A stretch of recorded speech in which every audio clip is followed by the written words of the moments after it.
BJP విడుదల చేసిన తెలంగాణ లోక్సభ అభ్యర్థుల జాబితాలో అనూహ్యంగా వచ్చిన పేరు డాక్టర్ మాధవీలత. మొత్తం 9 మంది అభ్యర్థుల పేర్లు ప్రకటించగా అందులో ఏకైక మహిళా అభ్యర్థి మాధవీలత. హైదరాబాద్ శ్రీమతి డాక్టర్ మాధవీలత. హైదరాబాద్ శ్రీమతి డాక్టర్ మాధవీలత. అసలు ఎవరిమే అన్నదే తెలంగాణలో హాట్ టాపిక్ గా మారింది. నిజానికి మాధవీలతకి ఇప్పటివరకు బీజేపీలో సభ్యత్వం కూడా లేదు, రాజకీయ నేపథ్యము లేదు. అలాంటిది ఒక్కసారిగా బీజేపీ అభ్యర్థుల జాబితాలో ఆమెకి స్థానం ఎలా దక్కింది అనేది $1 మిలియన్ క్వశ్చన్.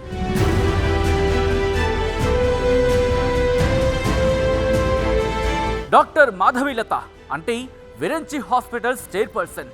పూర్తి పేరు కొంపెళ్ల మాధవీలత. ఎక్కువగా ఆధ్యాత్మిక కార్యక్రమాల్లో పాల్గొంటూ ఉంటారు. సోషల్ మీడియాలో కూడా ఆధ్యాత్మిక వ్యవహారాల గురించి మాట్లాడుతూ కనిపిస్తూ ఉంటారామె. పాత బస్తీలో తరచుగా ఆధ్యాత్మిక కార్యక్రమాలు నిర్వహిస్తూ ప్రజలతో మమేకమవుతూ ఉంటారు. అన్నింటికీ మించి వ్యాపారవేత్తగా ధనబలం ఉన్న వ్యక్తి. ఆమెకి టికెట్ ఇవ్వాలని రాష్ట్ర నాయకత్వం నుంచి నివేదిక వెళ్లడంతో బీజేపీ అధిష్టానం టికెట్ ఇచ్చినట్లు తెలుస్తోంది.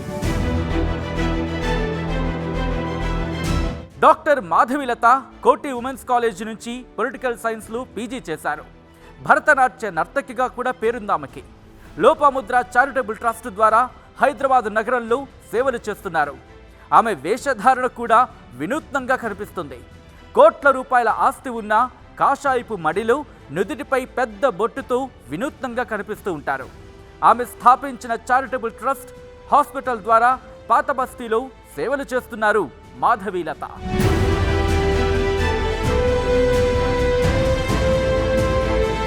మరోవైపు మాధవీలతకి కేటాయించిన సీటు కూడా చర్చనీయాంశంగా మారింది.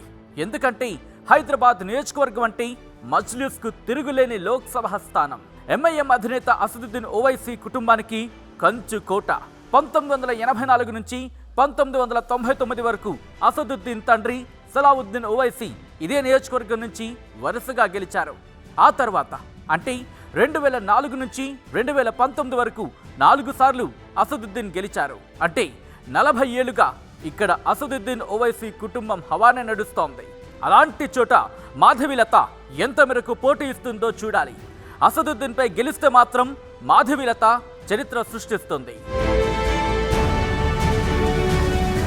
మరిన్ని వీడియోస్ కోసం ఛానల్ ని సబ్స్క్రైబ్ చేయండి. లేటెస్ట్ అప్డేట్స్ కోసం వాట్సాప్ ఛానల్ ని ఫాలో చేయండి. అండ్ లింక్ డిస్క్రిప్షన్ లో ఉంది.